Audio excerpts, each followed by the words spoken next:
Olá, o Brasil é uma referência internacional no transplante de órgãos, mas o número de doadores no país vem caindo nos últimos anos e já se torna uma preocupação para a saúde pública. Sobre esse assunto, eu converso agora com o presidente da Associação Brasileira de Transplantados, o médico Edson Aracaki. Edson, muito bem-vindo ao programa de Cidadania, obrigado por aceitar o nosso convite. Oi, boa tarde, Marcelo. Muito obrigado. Eu que agradeço, em nome da Associação Brasileira de Transplantados, a BTX, a oportunidade de estar aqui discutindo com vocês esse tema que eu acho um tema de suma importância em termos do impacto social, né? Mas também em termos do impacto que isso tem na vida, né? Das pessoas que estão aí na fila esperando por um transplante. Pois é, esse é o ponto inicial mesmo da nossa conversa, né? Eu aqui na apresentação falei sobre esse fato de o país ser uma referência em transplante de órgãos e, ao mesmo tempo, a gente tem, por outro lado, uma preocupação com a redução no número de doadores e, obviamente, com isso, no número de transplantes. Eu queria primeiro que você falasse um pouco sobre a parte boa dessa apresentação de sermos uma referência em transplante de órgãos, né? Às vezes a gente tem essas qualidades, o país tem uma característica como essa, bem vista pelo mundo inteiro e pouca gente sabe disso. Queria que você contextualizasse para a gente essa situação. Tem toda a razão. O Brasil realmente é uma referência, né, nos transplantes de órgãos e tecidos. Para você ter uma ideia, né, nós somos o segundo maior transplantador em rim e em fígado, né? E o SUS é provavelmente o maior sistema de transplante público que existe hoje atualmente, né? Então o SUS, apesar de todas as dificuldades que ele vem passando, o SUS provê, né, para a população esse programa de alta qualidade, né, que envolve médicos capacitados, laboratórios de ponta, né, equipes multidisciplinares que cuidam aí do transplante. Então, assim, o SUS oferece tudo isso num serviço muito bom para os transplantados. E, além disso, também, no pós-transplante, né, o SUS acaba também providenciando as medicações, né, que são importantes para manter a sobrevida dos transplantados. Então, tudo isso faz com que o SUS seja realmente um programa de referência no mundo em transplante. A gente vai chegar um pouco nesse ponto também que você comentou, que é a parte de como fica a vida das pessoas depois do transplante, né? Eu acho que isso tem bastante a ver com o próprio trabalho da associação. A associação, inclusive, promove jogos de esportes, né, como Olimpíadas dos transplantados, e isso talvez entre um pouco nesses mitos, né, nessas impressões que algumas pessoas têm e que que não são exatamente a realidade. Quer dizer, a pessoa transplantada, ela passa a ter uma vida normal como qualquer pessoa e muitos, inclusive entre os associados, são esportistas. Eu queria que você falasse sobre isso, sobre o trabalho da associação e sobre essa qualidade, né, dos associados, dos transplantados, de terem uma atividade física, de fazerem esportes com tanta frequência e com tanto vigor. Essa é uma parte bem legal e, assim, motiva bastante a gente, que é a parte da atividade física, né? Então, assim, a atividade física ela é importante não só para os transplantados, né? Então, assim, são vários estudos, né, científicos mostrando a importância da atividade física para qualquer pessoa, né? Faz um bem-estar, melhora a autoestima, né? Você acaba enfrentando melhor os desafios, né? Então, a atividade física já é reconhecidamente um programa que melhora a vida de qualquer um. Para o transplantado, então, isso é muito mais importante, né? Porque para o transplantado, a atividade física, no início, ela pode ser um pouco difícil, né? Porque todo mundo ali numa fase de recuperação, mas depois É a um pós-cirúrgico, atividade né? física passa a ser parte do tratamento, né? Então, assim, Uhum. você uma atividade física, né, para melhorar o teu condicionamento, para você tentar retornar às atividades que você tinha antes do transplante, a atividade física passa a ser um item fundamental. Então, para o tratamento, o bem-estar mental do transplantado, a atividade física tem que fazer parte do conjunto, né, de medidas que são propostas, né, no transplante. Então, assim, é uma coisa muito importante e que todo transplantado deveria, né, pensar nisso. A gente já tem bastante gente, como você mencionou, na associação que pratica uma atividade física, né? Nós mesmos somos encorajadores disso e por conta disso a gente organiza jogos, competições, corridas, tudo isso aí para estimular as pessoas a fazer atividade física, mas é fundamental que individualmente cada um tenha essa consciência também. Aí, nesse caso, vocês, inclusive, estão dando exemplo para muita gente que não passou por uma situação dessa de precisar de um transplante. Às vezes a pessoa está com a saúde em dia, está com a saúde boa e não tem esse cuidado de praticar atividades físicas, né, e fortalecer, inclusive, o seu próprio sistema imunológico. Então, fica aí um exemplo da associação e dos seus associados para toda a sociedade. Agora, ainda, né, em relação a isso, eu primeiro, completando a pergunta, eu pergunto se essa prática de atividades físicas ajuda na readaptação também, né, já que a pessoa está recebendo uma doação, quer dizer, um órgão às vezes de outra pessoa, ou que seja um tecido. E aí eu completo a pergunta chegando na parte desse pós-cirúrgico, né? Você comentou sobre a questão dos remédios e como eles são, inclusive, fornecidos pelo Sistema Único de Saúde. Queria que você falasse sobre essas duas coisas, né? Completando a questão da atividade física em relação à readaptação, né? E em relação a essa parte dos medicamentos. Eu acho que aí a gente tem mais um ponto que é importante a gente colocar aqui. No começo da entrevista, eu falei sobre o problema do número de doadores que vem caindo, a gente vai chegar nisso, mas a gente parece que tem também um problema de falta de medicamentos. Eu queria que você comentasse isso. Acho que o ponto da atividade física, né, ele é super importante. Por quê?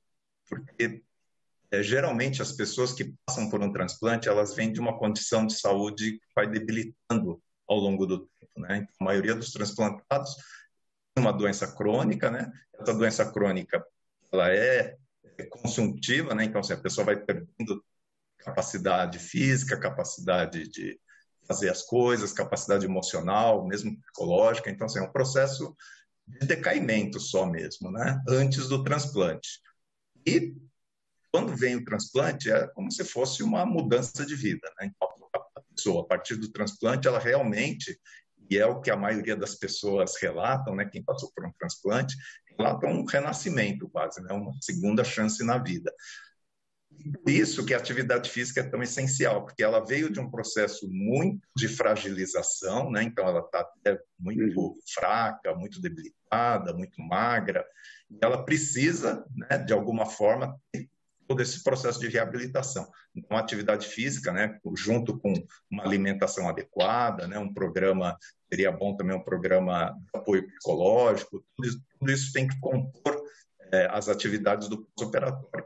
Mas, sem dúvida, a atividade física tem esse papel que é fundamental, né? Porque a pessoa precisa, né, voltar a ganhar força, voltar a ganhar habilidades, né? Que muitas vezes ela precisava de ajuda, por exemplo, para levantar da cadeira e ir até o banheiro, né? E depois do transplante ela não precisa mais disso, mas ela está fraca, então ela precisa retomar dessa condição corporal, né, para poder voltar às atividades. Então, a atividade física, Marcelo, é fundamental e é uma coisa que a gente tem que sempre estimular, né? Em relação aos medicamentos, então, como eu falei, o SUS tem esse programa, que é um programa muito bom de fornecer os medicamentos, mas nesse momento, particularmente, né, na verdade, é um momento que está durando já tem um tempo, né, já estamos aí falando de provavelmente quase 5 meses, existe uma falha na entrega dos medicamentos. Então, em estados como São Paulo, Maranhão, e esporadicamente algumas cidades também no Brasil estão relatando falta de medicamentos como micofenolato, tacrolimus, everolimus, sirolimus, que são imunossupressores que são utilizados, né, para manutenção do órgão que foi transplantado. Se não houver esses medicamentos, a possibilidade de se haja uma rejeição e, com isso, a pessoa pode perder o órgão, né? E perder o órgão, alguns tipos de transplante, como, por exemplo, o transplante de coração, né? Transplante de pulmão, pode significar perder a vida, né? E, por exemplo, quem fez transplante renal como eu sou um transplantado renal, né? Eu poderia voltar, por exemplo, para uma hemodiálise, né? Não é uma condição de vida boa. Então, assim, por um lado, né, existe toda essa preocupação em fornecer o medicamento, né, que o SUS tem isso na política, mas, por outro lado, hoje nós estamos enfrentando uma falta de medicamento muito grande. E eu acho que, de alguma forma, né, a gente precisa de um esclarecimento aí do Ministério da Saúde, e, infelizmente, até esse momento, não nos dá nenhuma resposta sobre isso, né, de quando essa situação vai ser normalizada. Bom, fica registrado aqui um apelo, um pedido para que o Ministério da Saúde se manifeste, e esse recado saindo aqui pela TV Senado, aqui nas palavras do presidente da Associação Brasileira de Transplantados, é uma situação em que as pessoas precisam esperar, às vezes, muito tempo. Aliás, normalmente se espera muito tempo até conseguir o transplante. É uma cirurgia complexa. Então, depois de passar por toda essa situação, é justo que se tenha a medicação adequada para essa nova etapa da vida, essa segunda chance. Eu acho que é uma segunda chance, acho não, tenho certeza, é uma segunda chance que ninguém pode perder, ninguém pode ter esse direito cassado. Sobre esse ponto do número de doadores que a gente conversou também no começo da entrevista, durante a pandemia houve uma queda nesse número de pessoas doadores.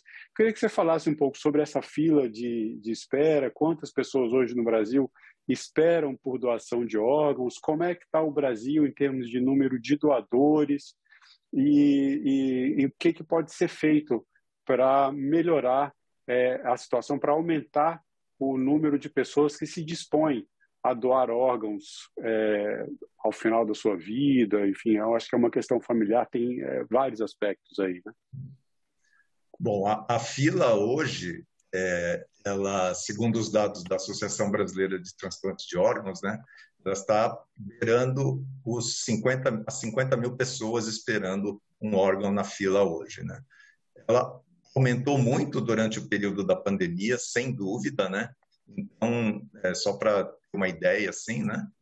Antes da pandemia, em 2019, existia um número que a gente usa como indicador para falar da taxa de doação, né? Que são de 18 doadores por milhão da população, né? 18. Então, esse era o número em 2019, né? Esse número, durante a pandemia, caiu para 15, né? Esse número de 15 doadores por milhão da população é um número, por exemplo, que ele é equivalente aos dados de 2013, se eu não me engano. Então, assim, a gente regrediu muito durante a pandemia no tema da doação de órgãos. Só também para a gente comparar, a Espanha, que é um país de referência em doação de órgãos, esse número de doadores por milhão da população, na Espanha, de 40. E nós estamos em 15 hoje. Então, olha a diferença, né? Que a gente tem em relação ainda à conscientização das pessoas sobre a doação de órgãos. Então, essa queda, né, de número de doadores é que acabou impactando a fila, né, que subiu muito durante a pandemia, né? Então, antes da pandemia, essa fila era menos de 40 mil pessoas, girava em torno de 35 mil pessoas, e durante a pandemia houve esse aumento bem grande, por a questão da pandemia em si, que realmente foi na verdade, foi uma catástrofe para o Brasil, né? A pandemia em si. Impactou o mundo inteiro, né? Impactou o mundo inteiro, assim. Então, realmente, assim, poucas coisas, né, puderam ser feitas durante a pandemia, e o sistema de saúde foi o mais impactado, porque, né, gerou toda aquela fila nas UTIs, filas em todos os serviços de saúde. Foi difícil mesmo. E o transplante foi impactado também.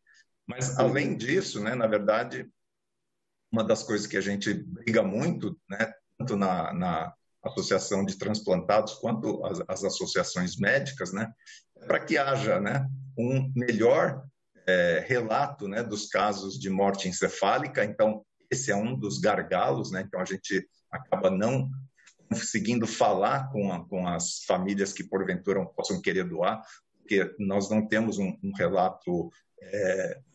A notificação de morte encefálica, na verdade, ela é menor no Brasil, né? É uma subnotificação. E a outra coisa é a recusa familiar, né? Então, a gente ainda tem uma recusa familiar de cerca de 40% para a doação de órgãos, né? Então, esse é um tema que também é um dos temas que a gente tem que conversar, que é o tema da doação de órgãos, né? E falar com a família, né, sobre a importância de se discutir isso, né? De essas pessoas realmente têm interesse, entendem tudo sobre doação de órgãos, né? Quais são as possibilidades, né? E o que pode acontecer, né? Para que não haja dúvidas, né? Para que as pessoas possam discutir isso mais claramente e tentar melhorar essa fila, né? Para que pessoas possam ser beneficiadas, como eu fui, né? Com uma doação, né? E quais seriam os fatores, no seu entendimento, quais seriam os fatores que levam um número tão elevado, de cerca de 40% das famílias, recusarem, né, esse não consentimento? Porque no Brasil a gente tem lei para isso, acho importante que as pessoas saibam, a Lei 9.434 de 1997, para quem quiser, é uma lei curta, quem quiser ter acesso a isso, inclusive para dar mais segurança na hora de decidir, porque a lei estabelece critérios para que não haja nenhum desvirtuamento no sentido da doação de órgãos. Mas aí eu acho que a gente tem outras questões também, né? São questões culturais, talvez até questões religiosas, são questões de foro íntimo. É difícil a gente entrar na decisão dessas famílias.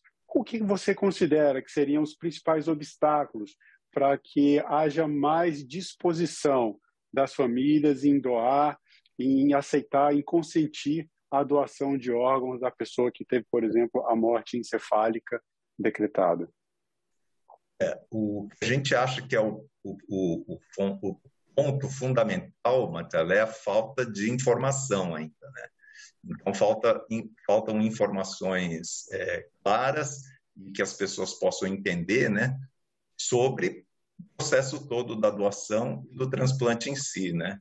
Então, por exemplo, a questão da morte encefálica é um tema que precisa ser melhor esclarecido para a população, porque a morte encefálica é a morte cerebral.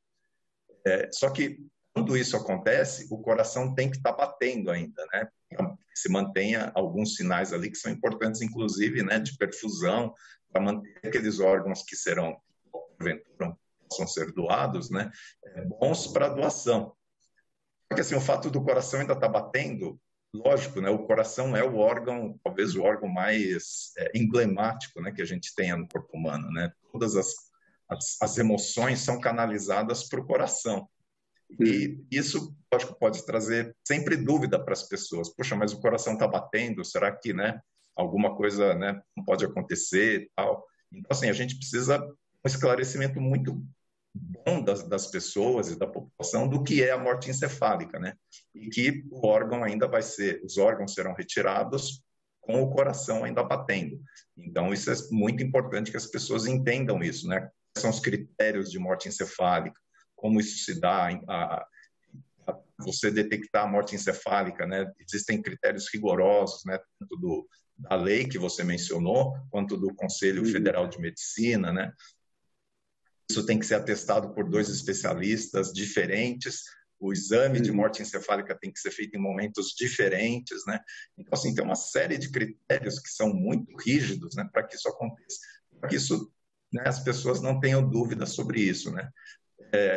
A questão religiosa também é uma questão que precisa ser discutida, mas a gente ainda não sabe o quanto isso realmente impacta, né? Porque a doação de órgãos não tem uma restrição em nenhuma religião, então nenhuma religião proíbe ou faz alguma consideração sobre a doação de órgãos, né?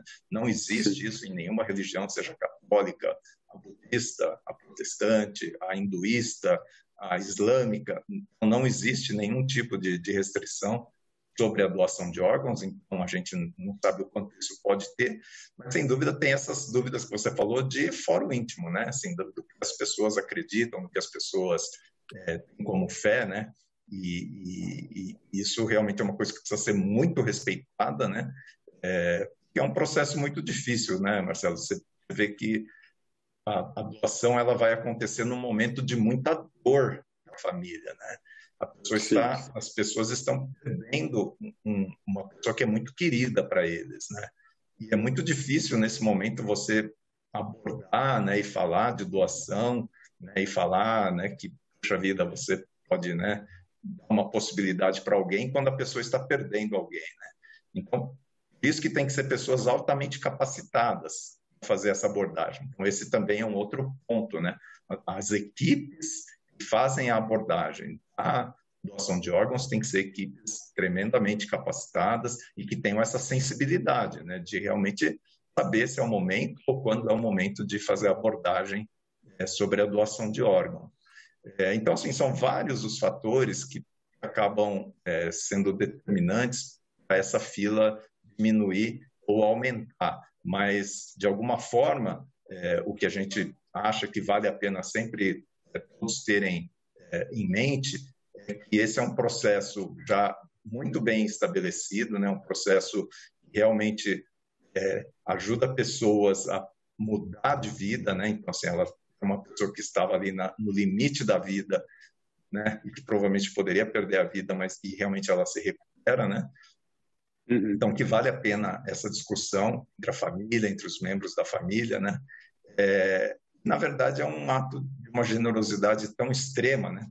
É uma coisa assim, é um ato de amor tão grande, né?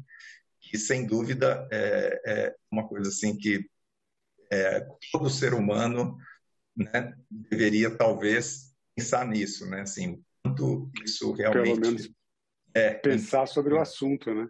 pensar no assunto, exatamente, Marcelo. Não tem a menor dúvida de que é uma situação delicada, especialmente quando a gente trata de um momento de dor para a família, mas é claro que é um ato de amor extremo, isso não tem a menor dúvida.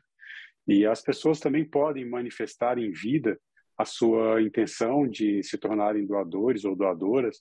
Acho que vale a pena, né, divulgar também o trabalho da associação. Isso talvez seja um canal para que essas pessoas possam se manifestar ou procurar informação de como, ainda em vida, colocarem expressa a sua decisão de que quando, no momento da partida, e em um momento todos nós vamos partir, que a pessoa se coloque nessa condição de ser doadora.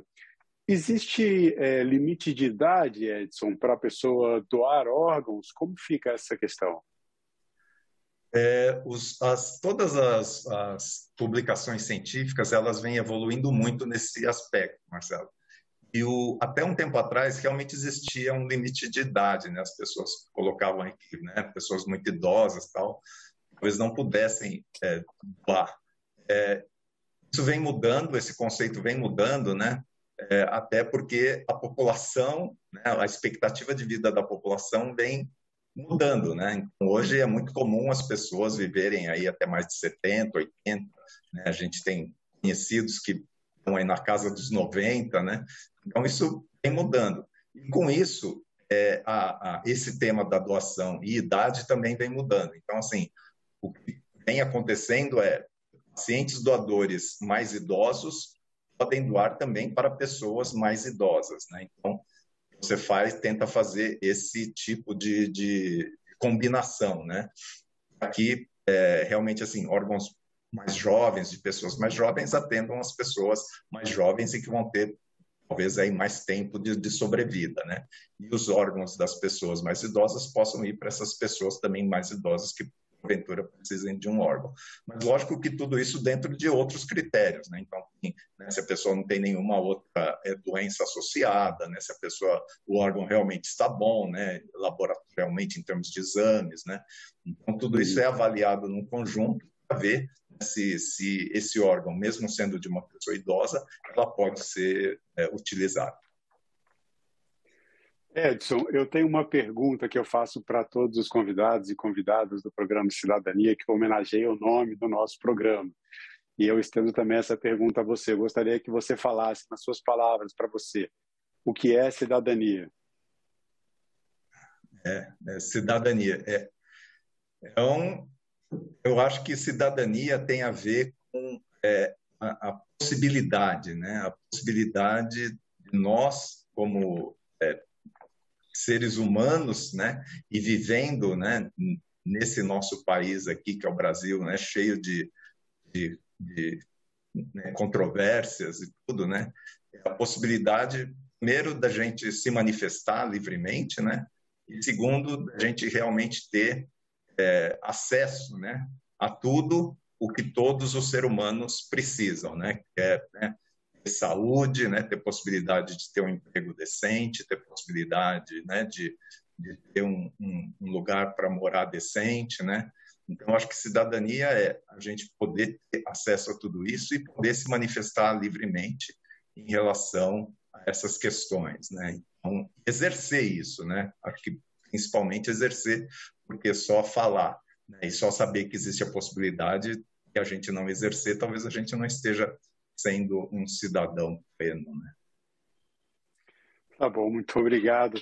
Essa pergunta eu estendo também a todas as pessoas que assistem o programa Cidadania da TV Senado. As pessoas podem se manifestar nas nossas redes sociais, podem podem escrever a sua resposta nas nossas entrevistas no YouTube. Sempre tem aquele campo ali de comentários que fica logo abaixo da entrevista.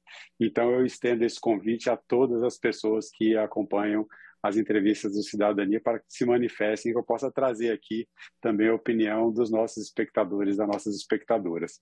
Edson, eu quero agradecer mais uma vez a sua presença no programa Cidadania. Obrigado pelo seu tempo. Eu que agradeço, muito bom, e muito bom poder ter a oportunidade de discutir esse tema, sabe? Obrigado. E eu agradeço também a você que nos assistiu. Convido para assinar o canal da TV Senado no YouTube. Já são mais de 1 milhão de inscritos na TV Senado, a democracia todo dia. Obrigado e até o próximo programa.